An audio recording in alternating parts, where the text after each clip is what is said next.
Assalamualaikum warahmatullahi wabarakatuh. Kita jumpa lagi dengan kajian itu tentang kita kembali lagi ke awal, yaitu tentang pentingnya qanaah, juhud dan qanaah. Apalagi zaman sekarang ini, zaman corona, zaman omikron, nyari duit susah ya dan sebagainya. Kita harus juhud dan qanaah. Sekarang ini dipakai nih juhud dan qanaah ya.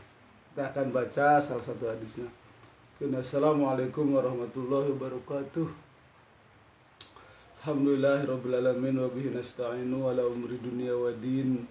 Wassalatu wassalamu ala asrofil anbiya'i wal mursalin wa ala alihi wa ashabihi ajma'in. Amma ba'du. Qala Allah ta'ala fil Qur'anil Karim,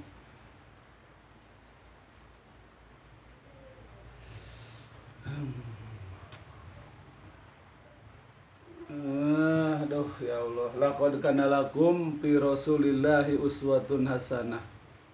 Wa qala Nabi sallallahu alaihi wasallam, inna ma bi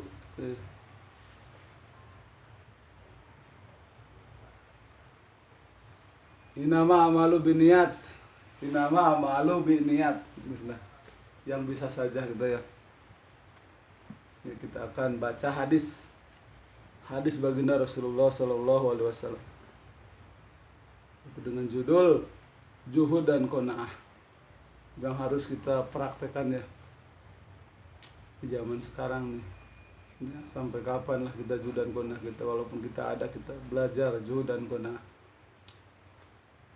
An Khalid bin Ali Juhaini radhiyallahu anhu qol sami'tu Rasulullah sallallahu alaihi wasallam yaqulu man balagahu ma'ruf an ahihi min ghairi mas'alatin wala israf fi nafsin falyaqbalhu wala yaruddahu fa innama huwa riqan saqahullahu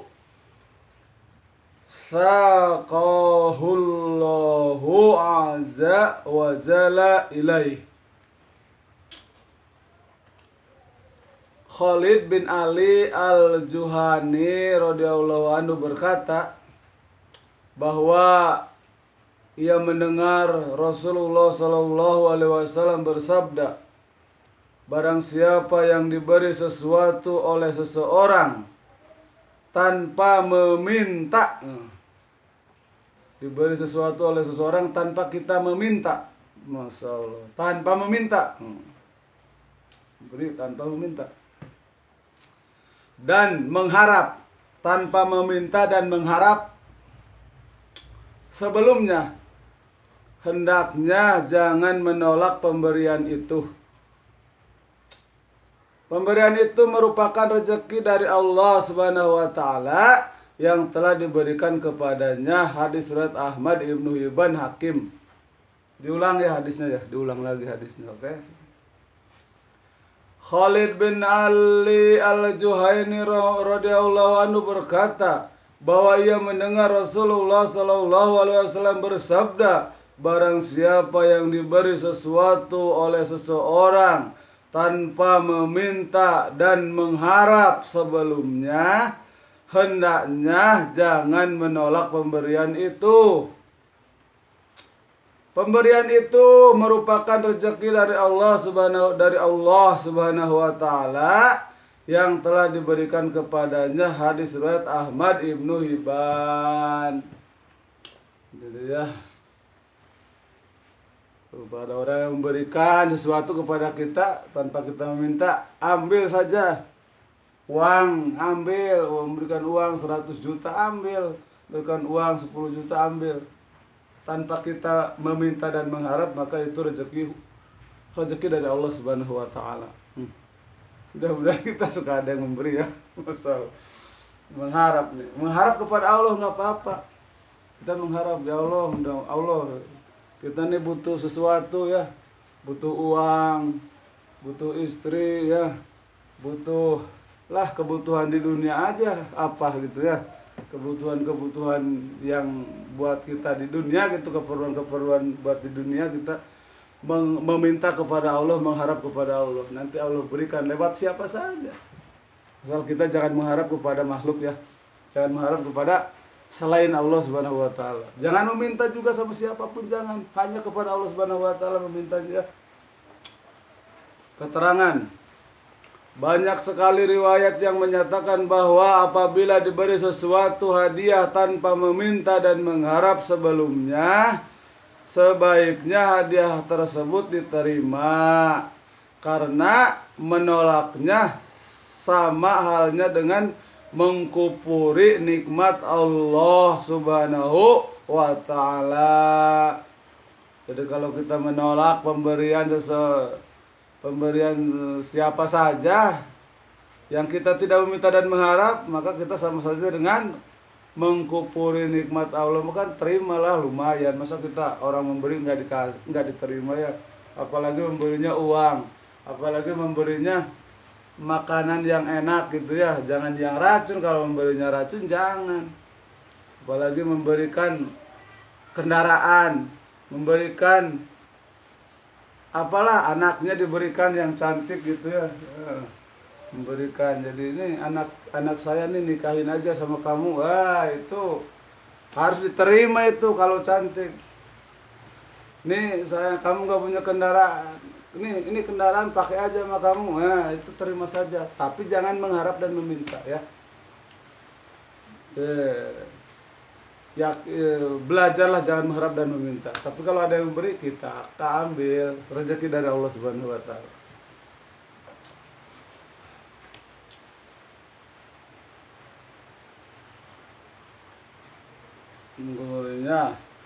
Inilah sebabnya kebanyakan ulama terkemuka mau menerima pemberian meskipun hati mereka tidak suka menerimanya.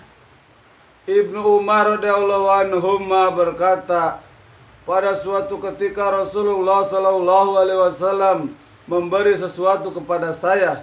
Kemudian saya berkata kepada beliau, "Ya Rasulullah, berikanlah kepada orang lain yang lebih memerlukan." Kemudian Rasulullah sallallahu alaihi wasallam menjawab, "Wahai Ibnu Umar, engkau harus menerimanya. Apabila datang harta tanpa diminta atau diharapkan, maka ambillah untuk digunakan atau untuk disedekahkan." Jadi apabila datang harta tuh ambil, terima, jangan ditolak. Rasulullah saja ketika memberikan sesuatu kepada Ibnu Umar, Ibnu Umar menolaknya. Maka Rasulullah langsung menyampaikan, jangan kamu tolak, terima saja. Jadi jangan coba-coba menolak rezeki ya, jangan. Asal syaratnya jangan mengharap, jangan meminta, itu syaratnya. Kalau tidak syarat itu terpenuhi, maka ambil. Walaupun uangnya banyak, walaupun kendaraannya bagus yang diberikan, ambil saja. Walaupun apa saja, walaupun Allah Akbar. Jadi terima ya, jangan ditolak. Nanti kalau ditolak kita, Allah Subhanahu wa taala tidak akan memberikan lagi pada kita ya. Dan apabila harta datang tidak dengan sendirinya, maka janganlah engkau tawajuh kepadanya. Anak Ibnu Umar radhiyallahu anhu, yakni Salim radhiyallahu anhu berkata, karena hadis tersebut ayah saya tidak pernah meminta ataupun mengharapkan pemberian harta dari siapapun. Allah, dari siapapun. Namun apabila ada orang yang memberikan harta sebagai hadiah dari siapa saja, ia tidak pernah menolaknya. Ya, jadi Salim anaknya Ibnu Umar itu tidak pernah menolak semenjak tahu hadis itu sampai matinya dia tidak pernah menolak pemberian. Dan juga tidak pernah semenjak Rasulullah mengatakan jangan meminta dan jangan mengharap kepada makhluk, selain kepada Allah, maka tidak pernah Ibnu Umar itu meminta mengharap kepada manusia, tidak pernah. Menta-menta tidak pernah. Jangankan menta-menta, mengharap saja tidak pernah. Mudah-mudahan Pak Haji ini memberikan itu, tidak pernah. Jangan. Mudah-mudahan Pak Haji ini ya digerakkan hatinya untuk memberikan sesuatu kepada saya, atau mudah-mudahan Pak Haji ini memberikan uang dan sebagainya. Jangan mengharap, apalagi meminta. Pak Haji tolong dong minta ini, Pak lu minta ini. Itu meminta lebih parah lagi ya dunia mulia. Jangan meminta, jangan mengharap. Itu Ibnu Umar itu semenjak tahu bahwa tidak boleh meminta dan mengharap, dia tidak pernah meminta dan mengharap sampai mati, kecuali ada yang memberikan baru diterima ya. Itulah. Ia tidak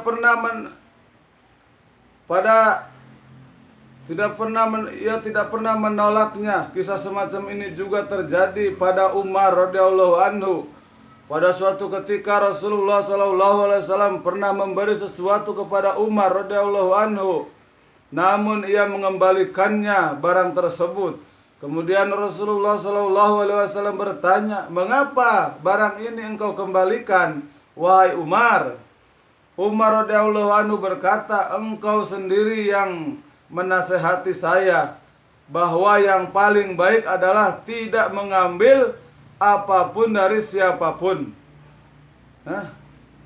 Tidak mengambil apapun dari siapapun.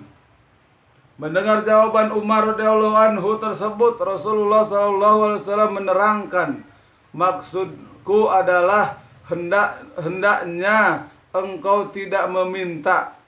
Apabila engkau memperoleh sesuatu tanpa meminta, maka pemberian tersebut merupakan rezeki dari Allah Subhanahu wa taala. Saud Umar radhiyallahu anhu, demi Allah, mulai saat ini saya tidak akan meminta kepada siapapun, dan apabila datang sesuatu tanpa saya harapkan, saya akan menerimanya. Allahu Akbar.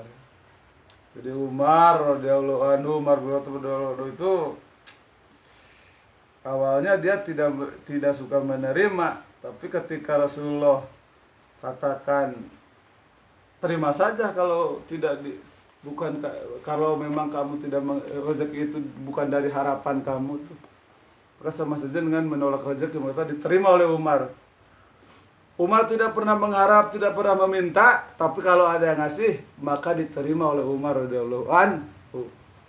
Karena itu salah satu daripada pentingnya kita, tidak bolehnya kita meminta dan mengharap kepada selain daripada Allah Subhanahu wa taala. Jangan kita mengharap hanya kepada Allah, mengharap hanya kepada Allah, meminta hanya kepada Allah. Jangan kita lanjutkan ya, mungkin 5 menit lagi. Jadi semenjak itu Umar, saya akan menerimanya. Jadi semenjak kejadian itu, Umar itu ketika ada orang yang memberikan hadiah maka diterima. Tapi hadiah bukan dari harapan hatinya, tapi emang hadiah dari Allah, rezeki asli. Pada suatu ketika Abdullah bin Amr radhiyallahu anhuma mengirim seseorang utusan untuk memberikan uang dan pakaian kepada Aisyah radhiyallahu anha. Sambil mengembalikan barang tersebut, Aisyah radhiyallahu anha berkata, aku tidak biasa menerima pemberian dari orang lain. Ketika utusan tersebut beranjak pulang, Aisyah radhiyallahu anha memanggilnya dan ia mengambil pemberian tersebut seraya berkata, aku teringat ketika Rasulullah SAW bersabda, hai Aisyah, apabila datang hadiah tanpa engkau harapkan, maka ambillah. Apabila datang hadiah tanpa engkau harapkan, atau datang sesuatu tanpa diharap, tanpa dipinta, ambillah. Jangan ditolak. Pemberian itu adalah rezeki dari Allah Subhanahu wa taala. Jadi pemberian itu dari rezeki Allah Subhanahu wa taala ya.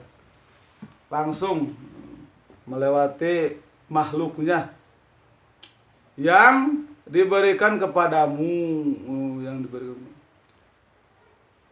Barangkali kejadian tersebut terjadi pada masa permulaan, karena setelah kejadian tersebut banyak kisah yang menyebutkan bahwa banyak sahabat yang memberinya hadiah, dan ia juga menerima hadiah tersebut untuk selanjutnya dibagi-bagikan kepada orang-orang yang memerlukannya. Jadi kalau dibagikan lagi boleh ya, diberikan uang, kebanyakan nih uang nih, bagikan lagi pada orang lain gitu ya. Diberikan makanan, diberikan kambing, karena terlalu banyak diberikan kambingnya. Misalkan 1 ekor gitu ya, dipotong, setelah dipotong ya berikan kepada orang lain. Apa mau dimakan semua kambing itu? Boleh diberikan, boleh. Jadi terima, setelah diterima, kalau kita mau diberikan kepada yang lain boleh.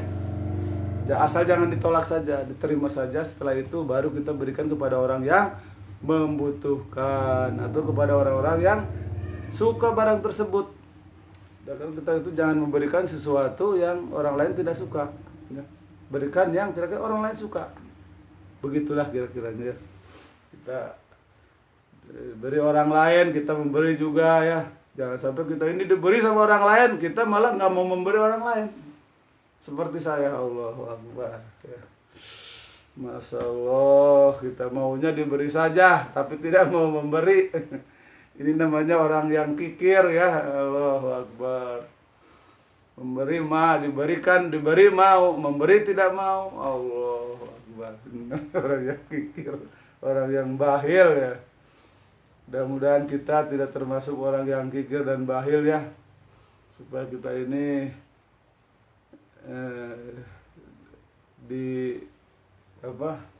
dimasukkan ke dalam surga. Karena orang yang kikir dan bahil itu, dalam suatu hadis dikatakan orang yang kikir dan bahil itu jangankan masuk surga, bau surga pun tidak, mencium surga pun tidak bisa.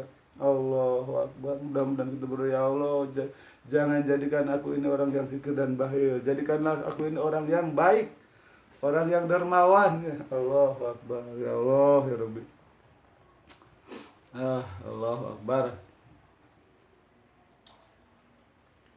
Pada suatu ketika Wasil bin Khototab radhiyallahu anhu bertanya kepada Rasulullah sallallahu alaihi wasallam mengenai tidak bolehnya meminta-minta.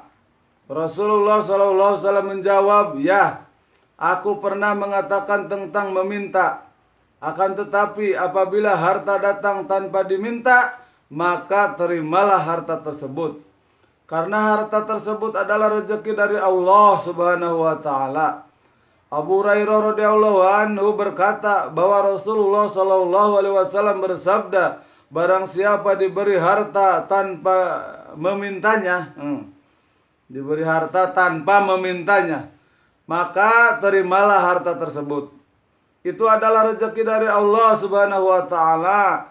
Abdullah bin Umar radhiyallahu anhu juga berkata bahwa Rasulullah sallallahu alaihi wasallam bersabda, barang siapa mendapat rezeki tanpa memintanya. Jadi tanpa memintanya, sekali lagi jangan meminta-minta, tanpa memintanya, sebaiknya dirinya tidak memerlukannya. Dulu. Sebaiknya rezeki tersebut diambil dan dipergunakan untuk keperluannya. Seandainya dirinya tidak memerlukannya, maka berikanlah harta tersebut kepada orang lain yang lebih memerlukannya.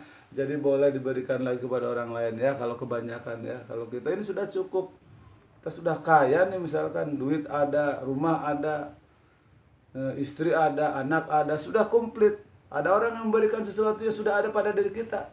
Maka lihat orang yang tidak, yang memerlukan, yang lebih memerlukan, kita berikan kepada mereka karena itu sudah ada.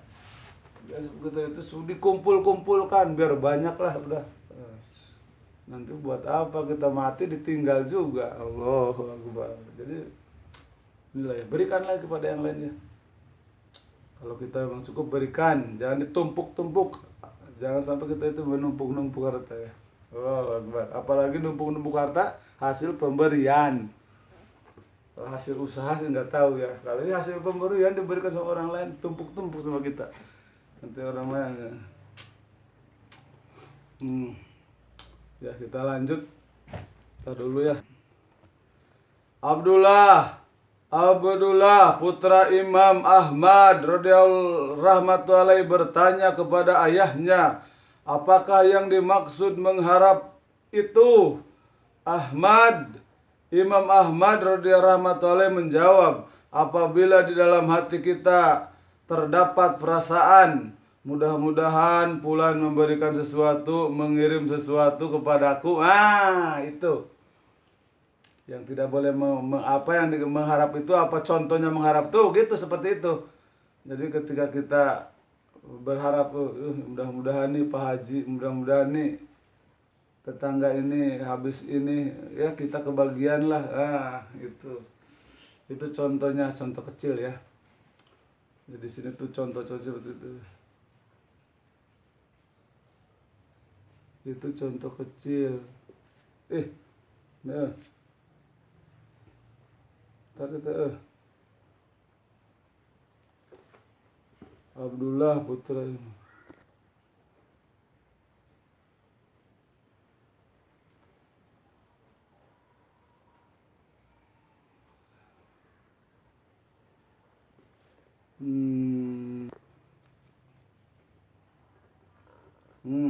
makna israf adalah mengintai,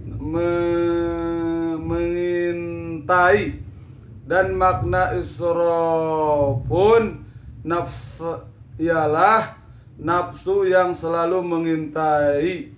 Imam Ahmad rahmatullahi berkata bahwa israf pun nafsi adalah jika di dalam hati seseorang terdapat sesuatu keinginan yang tersembunyi, mudah-mudahan fulan memberikan sesuatu kepadaku dan mudah-mudahan aku mendapatkannya. Allahu Akbar. Oleh karena itu para ulama pada umumnya menyebut sifat tersebut sebagai sifat tamak dan rakus. Allahu Akbar. Jadi apabila kita ini dalam hati kita ini mudah-mudahan si itu memberikan sesuatu, si ini memberikan sesuatu, mudah-mudahan saya ini diberikan sesuatu oleh si A, oleh si B. Ini sifat di sini dikatakan ialah sifat rakus dan tamak. Allah. Kalau kita punya sifat seperti itu, mudah-mudahan si itu begini, mudah-mudahan si itu begitu, itu sifat rakus. Mudah-mudahan si itu memberikan itu, mudah-mudahan si ini memberikan itu sifat rakus ya. Mudah-mudahan Pak Haji ini memberikan itu, Pak Haji yang itu memberikan, ini semua memberikan kepada dia. Dia mengharapkan kepada orang-orang. Itu sifat rakus dan tamak. Jangan sampai di dalam hati kita itu ada sifat seperti itu ya. Jangan. Itu sifat yang jelek. Yang Allah seolah-olah kalau kita mengharap kepada makhluk, meminta kepada manusia, mengharap kepada manusia, meminta kepada manusia, seolah-olah Allah itu dibiarkan. Padahal Allah Subhanahu wa taala yang memberikan, yang menggerakkan Allah Subhanahu wa taala. Maka meminta hanya kepada Allah, jangan kepada makhluk. Ya. Lanjut. Ya. Pada umumnya para ulama menyebut sifat tersebut sebagai sifat tamak dan rakus. Alama Aini rahmatullahi berkata bahwa isrufun nafs ialah sesuatu keinginan yang amat sangat. Sebagian ulama mengatakan bahwa israfun nafsi ialah memberi sesuatu dengan terpaksa. Allahu Akbar. Karena dipinta, karena diharap, jadi memberikan tapi terpaksa. Allah. Orangnya juga memberikan terpaksa ya. Jangan sampai gitu kita. Imam Ghazali rahmatullahi telah menjelaskan bahwa dalam adab menerima sesuatu yang tanpa diminta sebelumnya meliputi 3 bagian yang harus diperhatikan, yakni harta, keinginan orang yang memberi, dan keinginan orang yang diberi. Maksudnya nggak ngerti itu. Keinginan orang yang memberi, orang memberi sesuatu mungkin karena punya keinginan gitu ya, memberikan sesuatu, tapi saya punya keinginan nih, mudah-mudahan dengan diberikan ini dia bisa begitu dan begini. Nah, itu pun seperti itu mungkin. Atau yang diberi pun sama, mudah-mudahan sekarang dia ngasih saya, mudah-mudahan nanti juga ngasih lagi. Jadi akhirnya nungguin yang ngasih, dikasih malah mengharap lagi, mudah-mudahan besok ngasih lagi dia. Nah, Masya Allah. Lanjut. Orang yang diberi, apabila harta yang diberikan tersebut haram atau meragukan, pemberian tersebut harus ditolak. Kalau kira-kiranya ini jamaah tenang maling ya duitnya ya, malah mana masuk maling, nang maling duitnya mah. Jadi apabila kita tahu atau curiga di dalam hati bahwa yang diberikan dia itu hasil curian, hasil nipu misalkan ya, hasil nyuri, hasil nipu, hasil ngabegal gitu ya, atau hasil apalah pokoknya mah hasil barang curian lah dan sebagainya lah, yang kira-kiranya haram, barang haram, atau hasil yang haram-haram lah, maka kita boleh menolaknya. Kita tahu ini kan dia kan uangnya habis nyuri, kita kasih, jangan wah lumayan diambil aja, jangan. Kan dia yang maling, kita mah nggak maling, yang nyurinya dia, kita mah dikasih, jangan. Kita tahu dia itu maling, udah jangan diterima. Kita tahu dia ini tukang tipu, ini uangnya juga udah yakin dalam hati ini pasti ladang nipu ini uang nih. Kita terima juga, udahlah biar yang nipu sama dia, kita makan dikasih, yang nipunya sama dia. Jangan seperti itu, jangan, tolak saja nggak apa-apa. Karena apa? Karena itu barang haram, itu harta haram, jadi kita tolak saja. Kita harus berusaha lagi lah, berusaha aja kita lah, pengen yang kayak gitu ya, pengen uang, pengen halal, pengen dunia, kita berusaha. Kalau ada yang ngasih tapi terima, ya, jangan mengharap. Atau kitanya ragu nih, ini kira-kiranya hasil nipu apa hasil maling ini orang uangnya, itu ragu-ragu, tolak aja nggak apa-apa. Kalau kitanya ragu, tapi kita ragu ya tolak aja. Ini biasanya si ini nih tukang itu benar, itu nggak benar orangnya. Itu kalau kita ragu-ragu jangan diterima, tolak saja nggak apa-apa. Apabila ada seseorang yang memberi sesuatu, sebaiknya kita memperhatikan mengapa orang tersebut memberi sesuatu dan dengan niat apa ia memberi. Sehubungan, jadi kita juga harus merhatiin ya. Apabila kita diberikan sesuatu tuh, kita harus otak kita tuh harus jadi, kenapa dia memberikan ini ya? Jangan-jangan ada apa nih? Tiba-tiba dia memberikan sesuatu, tapi kita juga jangan menolak juga rezekinya, tapi ya kita mungkin dia memberikan sesuatu itu ingin imbalannya, kalau kita bisa kita balas lah, kalau nggak bisa ya jangan balas. Atau menginginkan sesuatu dari kita, maka kalau kita bisa ya mungkin balas. Nggak tahu nih lanjutannya, terlalu panjang. Ada di antara mereka yang memberikan sesuatu dengan niat menyenangkan orang lain. Ada ya. Saya memberikan sesuatu kepada seorang itu karena saya ingin membahagiakan dia, menyenangkan dia. Ada yang gitu, ada orang. Itu bagus ya. Ada pula di antara mereka yang niatnya adalah bersedekah. Tuh, niat bersedekah saya lah. Sedekah sama dia lah. Udah. Ada niat bersedekah, bagus sama ya. Ada orang yang memberi dengan niat agar terkenal. Ini yang tidak bagus ya, memberikan sesuatu tapi dengan niat supaya terkenal, supaya orang-orang tahu bahwa kita ini bager, baik, ini baik nih supaya kita ini terkenal orang-orang semua pada tahu kalau kita ini baik ya. Ada itu yang bergerak gitu. Bagus apa enggak itu ya nggak tahu ya.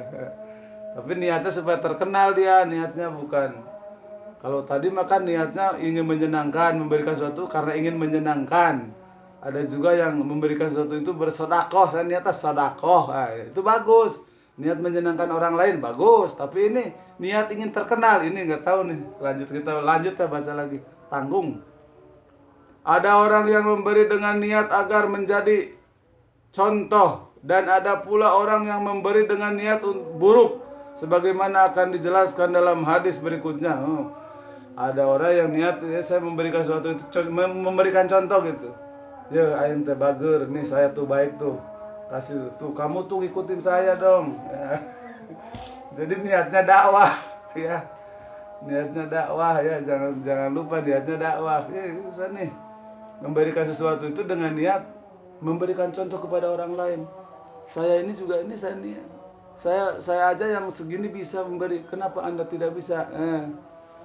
Niat memberikan contoh kepada orang lain, yaitu juga nggak tahu tuh bagus atau enggak ya. Masya Allah. Dan yang jelas yang bagus memang niat menyenangkan, niat sodako itu kan bagus ya. Niat dakwah itu bagus juga ya, seperti tadi memberikan contoh, ini bagus juga sih supaya orang-orang tertarik. Nanti orang-orang tertarik, nanti orang-orang beramal, mengikutinya. Dan ketika orang-orang mengikuti apa yang kita lakukan, maka kita akan mendapatkan pahalanya. Ya, itu bagus juga itu buat niat contoh. Ya contoh bagus tuh, berarti kita itu nanti kalau orang-orang berbuat baik mengikuti kita, berarti kita mendapatkan pahala. Ya lumayan, udah kita dikenal orang, kita juga dapatkan pahala juga. Dan ada juga dengan niat buruk. Ini yang tidak boleh, memberikan sesuatu dengan niat yang buruk, yang jelek. Mungkin niat apa gitu, pokoknya yang buruk, yang jelek aja niatnya, itu tidak baik, jangan dicontoh ya. Kita harus contoh yang bagus ya. Yang pertama contohnya kita memberikan sesuatu kepada seorang itu niat menyenangkan. Allahu Akbar, saya memberikan sesuatu supaya dia senang. Yang kedua ya niat sodako, itu bagus ya. Niat sodako. Yang ketiga ya niat ingin terkenal itu kurang pak. Ya bagus aja lah, sodako mah semua juga lah. Yang penting kita niat amal ya. Jangan lupa kita niat amal ya. Niat amal sampaikan, amal sampaikan. Itu saja. Subhanallah bihamdi, subhanakallahumma bihamdika, asyhadu an la ilaha illa anta astaghfiruka wa atubu ilaik. Assalamualaikum warahmatullahi wabarakatuh.